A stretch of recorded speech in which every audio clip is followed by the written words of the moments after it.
Hello my dear friends. तो चलिए आज हम स्टार्ट करने वाले हैं क्लास 12 फिजिक्स में। क्लास 12 फिजिक्स का चैप्टर नंबर 1। चैप्टर नंबर 1 में आज हम क्या स्टार्ट करेंगे विद्युत द्विध्रुव के कारण किसी बिंदु पर, क्या विद्युत द्विध्रुव के कारण किसी बिंदु पर विद्युत क्षेत्र की तीव्रता आज हम स्टार्ट करेंगे। देखेंगे इसको, विद्युत क्षेत्र की तीव्रता क्या है हमारा, किसी बिंदु के कारण विद्युत क्षेत्र की तीव्रता देखेंगे। देखिए इससे पहले निरक्षीय स्थिति या अक्षीय स्थिति जो है वो हम करा चुके हैं, और वैद्युत द्विध्रुव भी, जो इसमें वैद्युत द्विध्रुव दिया है, वैद्युत द्विध्रुव और वैद्युत द्विध्रुव में अघूर्ण में क्या अंतर है वो भी करा चुके हैं, और वैद्युत द्विध्रुव अघूर्ण भी करा चुके हैं। और जो कूलाम का नियम है, ये सब जो पार्ट 1 में जो इससे पहले है उन सभी को हल करा चुके हैं। यदि आप वीडियो नहीं देखे हैं तो जाकर आप आसानी से देख सकते हैं। तो चलिए आज हम देखेंगे क्या, विद्युत द्विध्रुव के कारण किसी बिंदु पर उत्पन्न विद्युत क्षेत्र की तीव्रता। तो सबसे पहले देखते हैं कि हमारा विद्युत द्विध्रुव होता क्या है। विद्युत द्विध्रुव होता है कि इसमें विद्युत द्विध्रुव होता है और इसमें दो आवेश होते हैं। इसमें आवेश विपरीत होता है, लेकिन मान जो आवेश का मान होता है वो सेम हो सकता है, लेकिन इस पर आवेश विपरीत होंगे। एक पर माइनस होगा तो एक पर प्लस होगा, दूसरे पर प्लस होगा तो पहले पर क्या होगा, माइनस होगा। लेकिन इसका मान लीजिए इस पर -5 कूलाम है, इस पर भी +5 कूलाम होगा। इस पर दोनों पर समान नहीं हो सकता है, दोनों पर क्या होगा, आवेश विपरीत होगा। तो अभी उसको क्या कहेंगे, वैद्युत द्विध्रुव कहेंगे। चलिए हम क्या लिखने लेते हैं, यहाँ पर वैद्युत द्विध्रुव एक लिख लेते हैं। इसका सबसे पहले फिगर बनाएंगे, तब ना इसका माना के लिखेंगे, तब डेरिवेशन करेंगे। चलिए इसका पहले फिगर बना लेते हैं। तो हमारा देखिए फिगर क्या है, सबसे पहले हमारा एक वैद्युत द्विध्रुव बनाएंगे। क्या बनाएंगे, एक विद्युत द्विध्रुव। तो वैद्युत द्विध्रुव बना लेते हैं। तो चलिए देखते हैं, ये हमारा क्या है, एक वैद्युत द्विध्रुव है जिसकी लंबाई क्या मान लेते हैं, ए बी मान लेते हैं। इसकी लंबाई ए बी मान लेते हैं, और इसके बीच की दूरी क्या होती है, 2l होती है। इसके बीच की दूरी क्या होती है, 2l। और यहाँ पर क्या होता है, -q होता है, और इसके एक सिरे पर क्या होता है, +q है। दोनों आवेशों के बीच की दूरी 2l होती है। अभी बताए ना, इसमें क्या होता है, दोनों आवेश विपरीत होंगे। इसका मान सेम हो सकता है, लेकिन आवेश क्या होना चाहिए, विपरीत। चार्ज इस पर जो होगा वो विपरीत होगा। देखिए ये अपोजिट है, ये माइनस है तो ये प्लस है, ये माइनस है तो ये प्लस है। इसमें कोई यहाँ पर भी माइनस रख रहे हैं, यहाँ पर भी प्लस रख सकते हो, कोई इसमें प्रॉब्लम नहीं है। अब चलिए क्या मान लेते हैं, इसके मध्य बिंदु यहाँ पर मान लेते हैं क्या है, O है। मध्य बिंदु O पर मान लेते हैं मध्य बिंदु है, तो इसके बीच की दूरी क्या है, L हो जाएगी, आधा दूरी L हो जाएगी, और इसके आधा दूरी क्या हो जाएगी, L हो जाएगी, तभी ना 2L होगी। तो इसके O हो गया। अब इससे किसी बिंदु पर, तो मान लेते हैं ये क्या है, कोई बिंदु है, r दूरी पर स्थित है। क्या है, कितने दूरी पर स्थित है, r दूरी पर एक बिंदु क्या मान लेते हैं, P स्थित है। यहाँ पर कौन सा बिंदु स्थित है, P स्थित है। क्या है, किसी बिंदु पर। तो ये क्या है, ना तो इस अक्षीय स्थिति में होगा, ना तो निरक्षीय स्थिति में। तो क्या होगा, किसी कोण पर होगा। क्या होगा, किसी थीटा कोण पर होगा। तो मान लेते हैं ये क्या है, थीटा कोण है, P स्थित है, एक बिंदु है। अब चलिए इसमें अभी बताए हैं जो निरक्षीय स्थिति, यदि आप उस क्लास को अटेंड किए होंगे तो आपको पता होगा कि जो भी वस्तुएं हो वो ढलान पर हो या किसी कोण पर झुकी हुई हो, उसका दो घटक होता है, एक साइन थीटा वाला घटक, एक कॉस थीटा वाला घटक। तो साइन थीटा और कॉस थीटा किधर होता है, जिधर थीटा होगा उधर कॉस थीटा, और जिधर थीटा नहीं होगा उधर साइन थीटा। इसको भी दो घटक में वियोजित करना होगा। तो चलिए दो घटक में वियोजित करने के लिए इसको लंबवत खींचते हैं। तो चलिए इसको लंबवत खींचेंगे, तो यहाँ पर दो घटक में वियोजित कर लेते हैं। तो चलिए क्या हो जाएगा हमारा, दो घटक में वियोजित करेंगे। तो चलिए देख लेते हैं, हम दो घटक में वियोजित कर लेंगे। क्यों दो घटक में वियोजित करेंगे, क्योंकि यहाँ पर थीटा कोण पर है, तो इसलिए इसको भी दो घटक में वियोजित कर लेते हैं। तो क्या हो जाएगा हमारा, चलिए देख लेते हैं। ये तो बिंदु मध्य बिंदु का मान वो था, ये दो घटक में देखिए क्या हो गया, वियोजित हो गया। तो दो घटक में जब वियोजित हो जाता है तो एक तरफ क्या होता है, cos थीटा होगा, और दूसरी तरफ क्या होगा, sin थीटा होगा। तो जिधर थीटा होगा उधर cos थीटा, और जिधर थीटा नहीं होगा उधर sin थीटा। अब देखिए इसको इस तरह मुड़ा देंगे तो ये क्या हो गया, इधर थीटा आ गया। इस बिंदु पर क्या आ गया, इस जो ये रेखा है इस पर क्या आ गया, cos थीटा आ गया। तो इधर क्या हो जाएगा, P cos थीटा हो जाएगा। P क्या हम मान रहे हैं इसको, जो वहां पर अक्षीय स्थिति, ये क्या बन जाएगा, अक्षीय स्थिति में। इसको इधर लेके चले जाएंगे तो ये क्या बन जाएगा, अक्षीय स्थिति, और ये हो जाएगा निरक्षीय स्थिति। तो जब निरक्षीय स्थिति में वहां पर जो बिंदु P था उसमें अक्षीय या निरक्षीय बिंदु P है ना, तो उसमें जो बिंदु P है उसमें P नहीं होगा, क्या हो जाएगा P cos थीटा होगा, क्योंकि यहाँ पर क्या है थीटा है, तो ये क्या हो जाएगा P cos थीटा के रूप में विभाजित हो जाएगा। क्या हो जाएगा P cos थीटा हो जाएगा, और ये क्या हो जाएगा स्मॉल p साइन थीटा। ये मत कहिएगा कि ये बिंदु P है तो इसलिए ये स्मॉल p cos थीटा हो गया और ये स्मॉल p साइन थीटा हो गया, ये बात नहीं है। जो निरक्षीय या अक्षीय स्थिति में उसी को बनाने के लिए हम क्या मान लें, ये किसी कोण पर है तो मान लेते हैं ये cos थीटा हो गया, इधर जब थीटा है तो ये क्या हो गया cos थीटा हो गया, और ये थीटा नहीं है तो इधर क्या होगा साइन थीटा होगा। इस तरह हम आसानी से मान लेंगे और मानेंगे जो अक्षीय स्थिति और निरक्षीय स्थिति का जो डेरिवेशन है उसका जो सूत्र निगमन प्राप्त किए हैं उसी सूत्र से हम इसको भी निगमन करेंगे। तो चलिए सबसे पहले क्या लिखेंगे, अब ये क्या बन जाएगा हमारा अक्षीय स्थिति। अक्षीय स्थिति बनेगा तो अक्षीय स्थिति में सूत्र क्या पढ़े, तो चलिए देखते हैं हम क्या लिख लेंगे, वी नो डैट। तो वी नो डैट लिखेंगे तो क्या हो जाएगा अक्षीय स्थिति में अक्षीय, पहले क्या लिख लेते हैं मानक लिख लेते, चलिए इसको हटाते हैं, अभी क्या लिखेंगे पहले मानक लिख लेते हैं उसके बाद वो लिखेंगे डेरिवेशन करेंगे। तो मानक लिख लेते हैं, हमारा क्या है जो इससे पहले यदि अक्षीय या निरक्षीय अटेंड किए होंगे तो आपको पता होगा कि मानक कैसे लिखते हैं। मानक याद नहीं किया जाता है, मानक लिखा जाता है बस फिगर को देखकर, जो फिगर में दिया है वो लिखकर वो देखकर हम लिख लेते हैं। यदि फिगर में कोई अंक छूट भी गया हो तो कोई प्रॉब्लम नहीं है, गलत नहीं होगा। तो चलिए हम देखते हैं क्या होगा। माना कि क्या लिखेंगे, माना कि ए भी एक वैद्युत द्विध्रुव है जिसके एक सिरे पर माइनस क्यू और दूसरे सिरे पर प्लस क्यू स्थित है। इसके मध्य बिंदु ओ से स्मॉल आर दूरी पर क्या हो जाएगी, स्मॉल आर दूरी पर किसी कोण पर एक बिंदु क्या है P है, क्या है एक बिंदु P है जिस पर उत्पन्न विद्युत क्षेत्र की तीव्रता कैपिटल E की गणना करना है। तो इसी पर ना बिंदु P पर उत्पन्न विद्युत क्षेत्र की तीव्रता करना है। तो चलिए हम देख लेते हैं। तो क्या मैं माना कि लिख लेंगे,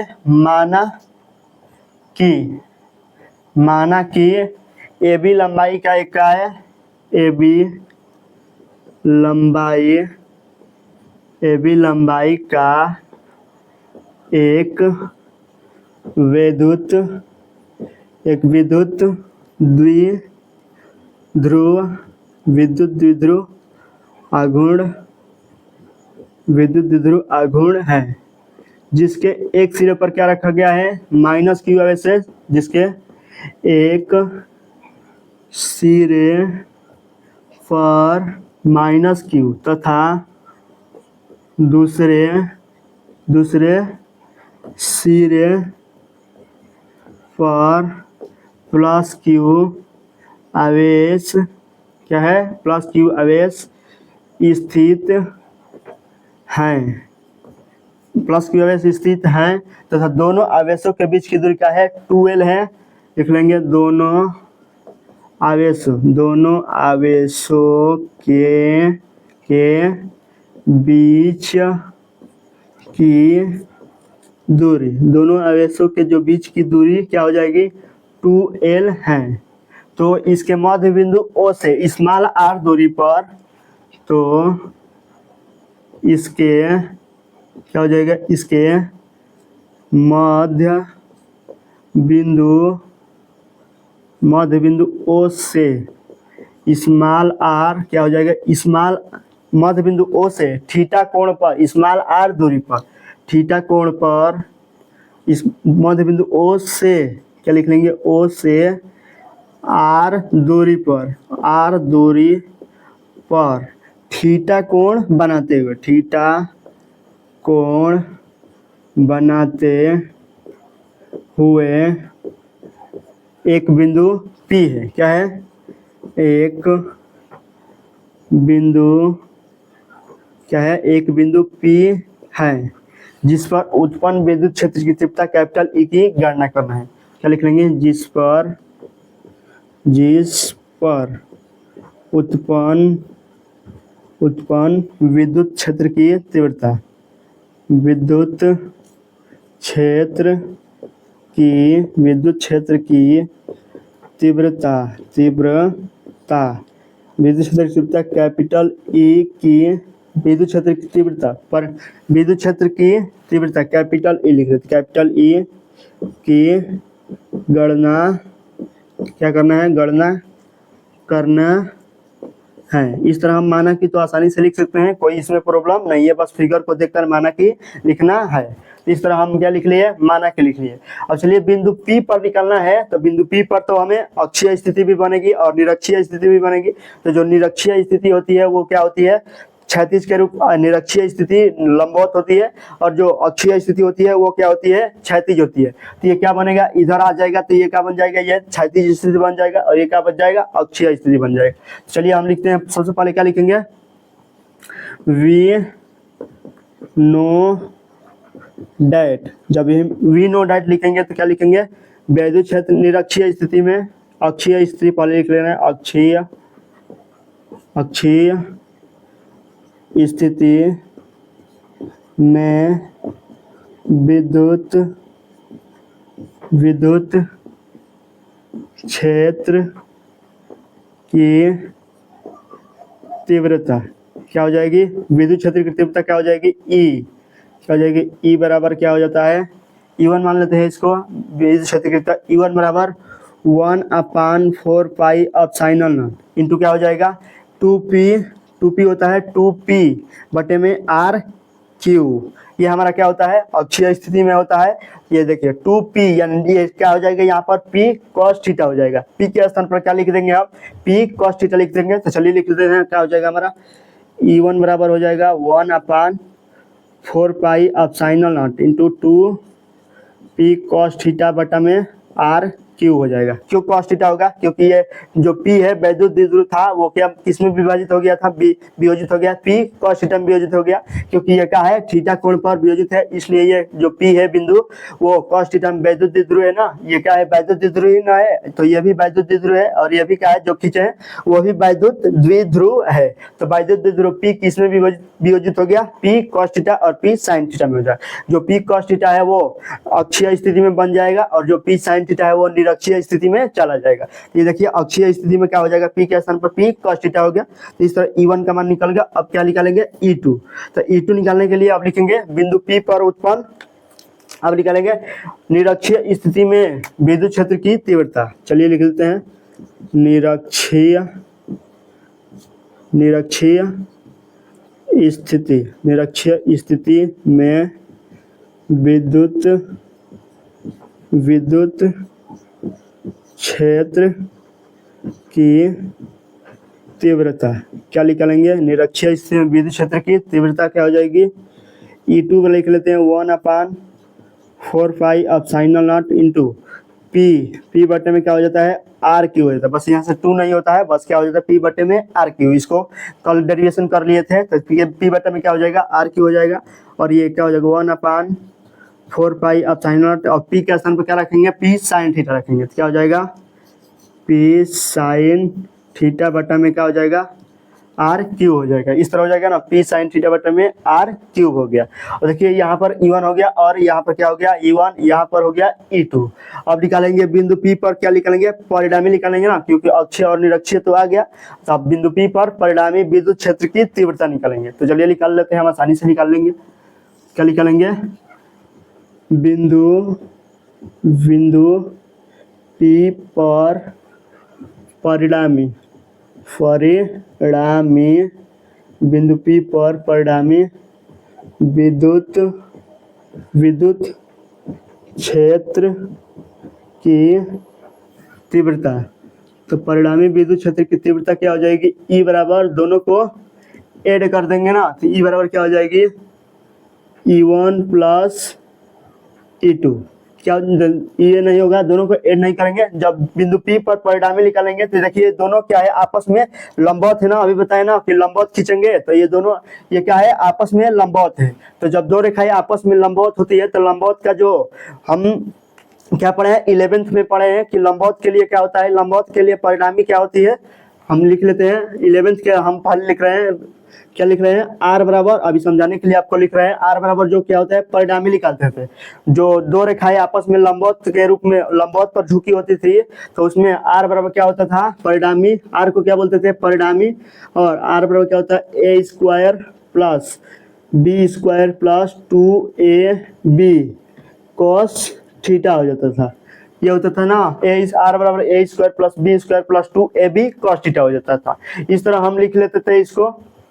तब देखिए यहाँ पर आर लंबवत के रूप में होता था यही ना। तब देखिए ये दोनों आपस में ये क्या है, दोनों जो रेखाएं हैं वो आपस में लंबवत के रूप में ही ना झुकी है। तो जब लंबवत के रूप में पहले तो क्या थी, थीटा कोण पर गई थी, तो हम थीटा कोण पर जब कोई भी वस्तु जाती है तो उसको दो घटकों में वियोजित करते हैं। तो ये दो घटकों में वियोजित किए तो एक लंबवत खींचना पड़ा, तो ये भी लंबवत है या फिर ये भी लंबवत है।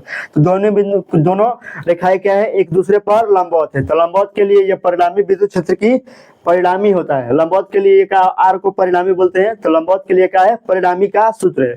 इसी सूत्र का यहाँ पर भी हम क्या करेंगे, उपयोग करेंगे। और देखिए थीटा यहाँ पर क्यों नहीं लिखते हैं, थीटा का मान 90 डिग्री भरेंगे तो कॉस 90 का मान क्या होता है, 0 होता है। तो इसलिए 0 में इसलिए गुणा करते हैं तो ये सभी हट जाता है, 0 हो जाता है। चलिए हम लिख लेते हैं इसको भी, अब बाद में लिख लेंगे एक बार। तो क्या लिख लेंगे, परिणामी विद्युत क्षेत्र की तीव्रता क्या हो जाएगी, ई बराबर रूट में E1 के स्क्वायर प्लस E2 के square plus 2E1 into E2 cos क्या हो जाएगा, थीटा हो जाएगा। 2E1 into E2 cos theta लिख लेते हैं सब अच्छे से। क्या हो जाएगा, 2E1 into E2 cos theta हो जाएगा। और देखिए यहाँ पर जब 90 डिग्री पर है तो थीटा बराबर क्या बनेंगे, 90 भरेंगे। क्या हो जाएगा, E बराबर रूट में E1 के स्क्वायर प्लस E2 के स्क्वायर प्लस 2E1 इंटू क्या हो जाएगा, E2। और cos 90 का मान हो जाएगा ना, क्योंकि थीटा 90 डिग्री पर झुका है तो 90 भर देंगे यहाँ पर। तो cos 90 का मान क्या होता है, 0 होता है। तो यहाँ पर 0 हो जाएगा। तब क्या भर लेंगे, यहाँ पर क्या बचेगा, E1 और क्या बचेगा, E2 बचेगा। तो E1 और E1 का स्क्वायर और E2 का स्क्वायर बचेगा। तो देखिए E1 का मान क्या है हमारा, 1/4 पाई एप्सिलॉन नॉट 2p बटा में cos थीटा r क्यूब है। तो चलिए इसको मान लिख लेते हैं यहाँ पर 1/4 pi epsilon not into 2p बटा में 2p cos थीटा बटा में r क्यूब, पूरे का क्या हो जाएगा, होल स्क्वायर हो जाएगा, ना होल स्क्वायर प्लस E2 का मान क्या है हमारा, E2 का मान 1/4 pi epsilon not 1/4 pi epsilon not into p sin theta, p sin theta बटे में क्या हो जाएगा, r क्यू हो जाएगा, पूरे का क्या हो जाएगा, होल स्क्वायर हो जाएगा। इस तरह हो जाएगा ना, पूरे का होल स्क्वायर हो गया। और चलिए यहाँ से विद्युत क्षेत्र की तीव्रता निकालेंगे तो क्या हो जाएगा, देखिए कॉमन ढूंढेंगे पहले। तो कॉमन क्या आ जाएगा, 1/4 पाई एप्सिलॉन नॉट और r क्यू, और इसमें p भी है और इसमें भी p है। तो क्या हो जाएगा, 1/4 pi epsilon not into p बटे में r क्यू, दोनों में से कॉमन हो जाएगा। तो चलिए निकाल लेते हैं हम। पूरा रूट क्या लिख लेंगे, 1/4 पाई एप्सिलॉन नॉट इंटू क्या हो जाएगा, p बटे में r क्यूब, होल स्क्वायर के रूप में ही कॉमन निकलेगा ना, क्योंकि दोनों का होल स्क्वायर है तो कॉमन निकलेगा, तो होल स्क्वायर के रूप में ही निकलेगा। अब बड़े क्वेश्चन में क्या हो जाएगा, देखिए यहाँ पर क्या बचेगा, cos थीटा 2 बचेगा और cos थीटा, तो 2 दूनी के 4 cos स्क्वायर थीटा हो जाएगा और प्लस लिख लेंगे। और ये यहाँ पर क्या बचेगा, साइन स्क्वायर थीटा हो जाएगा ना, साइन स्क्वायर थीटा होगा। अब देखिए ये रूट से बाहर निकलेगा तो रूट यहाँ पर जो 2 घात है तो 2 घात हट जाएगा और सीधे लिख लेंगे ई बराबर क्या हो जाएगा, यहाँ पर लिख लेंगे, ये हट जाएगा ना, रूट से बाहर निकलेगा तो 1/4 pi epsilon not into p बटे में r क्यूब, और यहाँ से क्या हो जाएगा, जो होल स्क्वायर है वो होल स्क्वायर हट जाएगा, क्योंकि ये कहाँ निकला है, करनी से बाहर निकल गया। अब यहाँ से क्या हो जाएगा, रूट में क्या हो जाएगा, 4 cos स्क्वायर थीटा लिख लेंगे, 4 cos स्क्वायर थीटा। और देखिए प्लस साइन स्क्वायर थीटा का मतलब क्या होता है, sine square theta plus cos square theta बराबर क्या होता है, 1 होता है। तो यहाँ से साइन स्क्वायर थीटा बराबर क्या हो जाएगा, 1 माइनस cos स्क्वायर थीटा, जो 10th 11th और 12th में भी पढ़ेंगे। क्या हो जाएगा, 1 minus plus 1 minus cos square theta हो जाएगा ना, क्योंकि cos स्क्वायर थीटा बराबर प्लस साइन स्क्वायर थीटा बराबर 1 होता है। ये इसी सूत्र का हम यहाँ पर क्या किए हैं, उपयोग किए हैं। तो क्या हो जाएगा, ई बराबर 1/4 pi epsilon not into p बटे में r क्यूब। अब ये क्या हो जाएगा, रूट में 1 प्लस 3 cos स्क्वायर क्या हो जाएगा, थीटा हो जाएगा। देखिए 4 cos स्क्वायर थीटा में से एगो थीटा कट जाएगा, क्या हो जाएगा, 3 cos स्क्वायर थीटा हो जाएगा। यही हमारा क्या हो गया, किसी बिंदु पर विद्युत क्षेत्र की तीव्रता, विद्युत द्विध्रुव के कारण किसी बिंदु पर विद्युत क्षेत्र की तीव्रता, किसी बिंदु पर उत्पन्न विद्युत क्षेत्र की तीव्रता हो जाएगी परिणामी। यहाँ पर क्या हो गया, यह परिणामी विद्युत क्षेत्र की तीव्रता होगी। यही हमारा क्या हो जाएगा, सूत्र हो गया। यही सूत्र हो गया ना। और देखिए यहाँ इस पूरे निकाय को भी किस में रखेंगे, कोई माध्यम में रखेंगे। तो कोई माध्यम में जब रखेंगे तो यहाँ से जब के से केवल क्या कर देंगे, भाग दे देंगे। इसमें कोई दिक्कत नहीं है, दिक्कत वाली बात नहीं है। तो क्या लिख लेंगे, चलिए लिख लेते हैं। इस पूरे निकाय को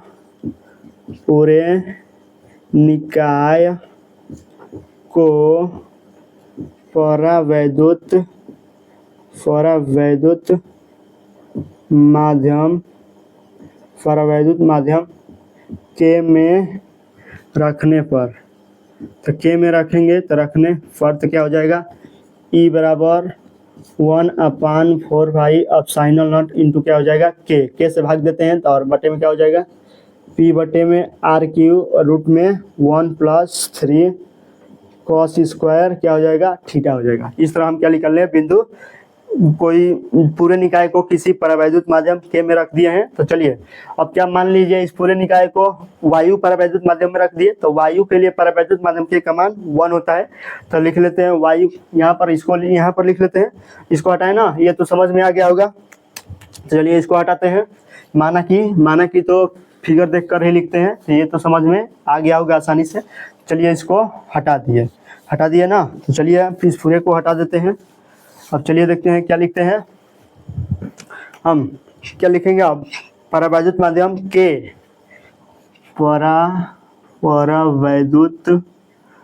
परावैद्युत माध्यम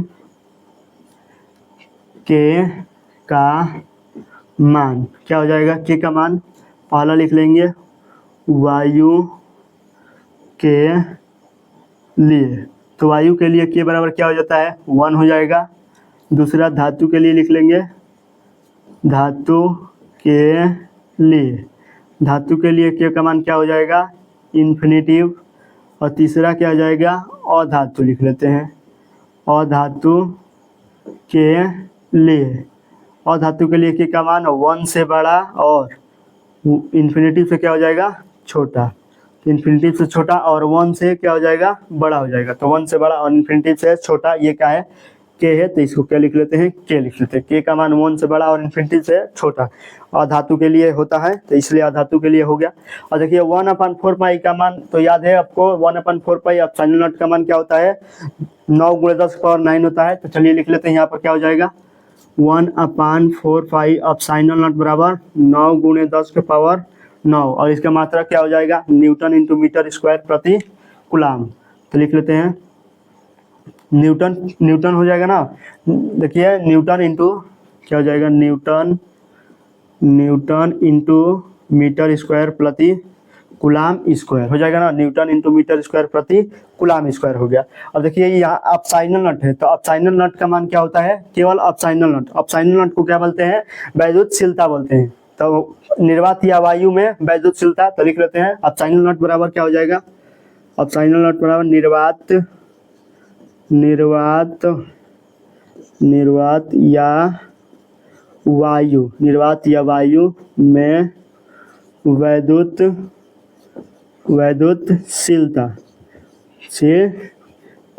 क्या हो जाएगा, निर्वात या वायु में वैद्युतशीलता। एप्सिलॉन नॉट बराबर क्या हो जाएगा, 8.85 × 10⁻⁻12 क्या हो जाएगा, -12।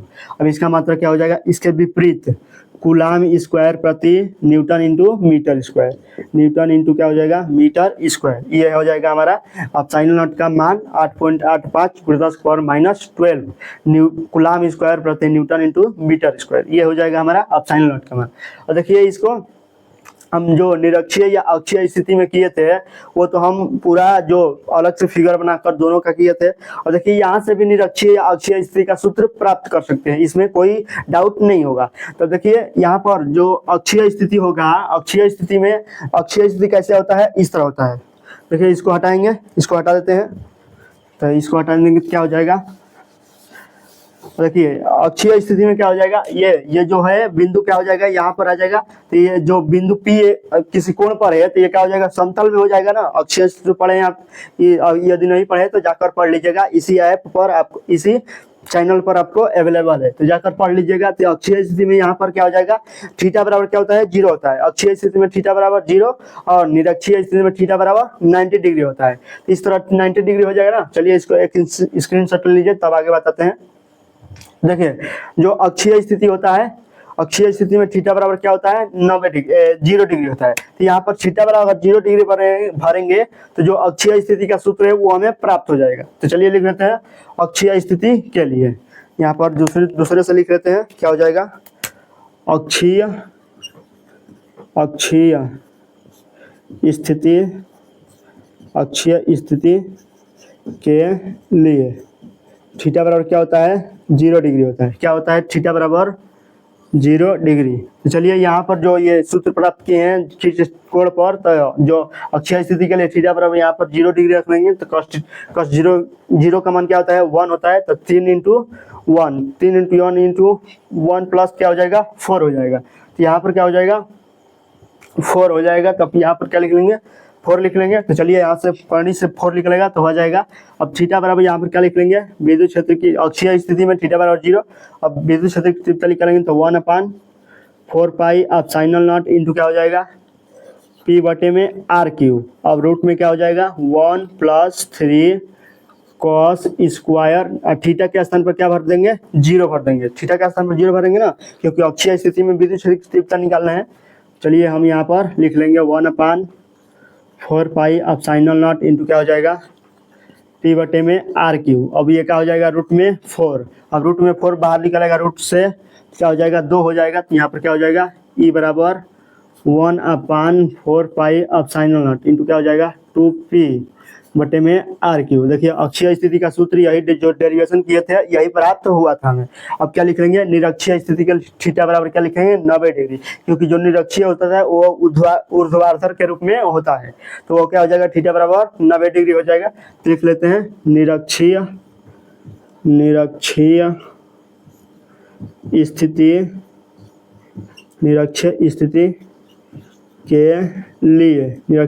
के लिए थीटा बराबर क्या हो जाएगा, 90 डिग्री। तो थीटा बराबर अगर 90 डिग्री हो जाएगा तो यहाँ पर 90 भरो, क्या हो जाएगा, 90 / 1/4 पाई अब साइनल नॉट इंटू स्मॉल p बटे में R/Q। और रूट में क्या हो जाएगा 1 प्लस, अब वहाँ पर 90 डिग्री भरोगे तो क्या हो जाएगा, 3 cos स्क्वायर 90 हो जाएगा ना।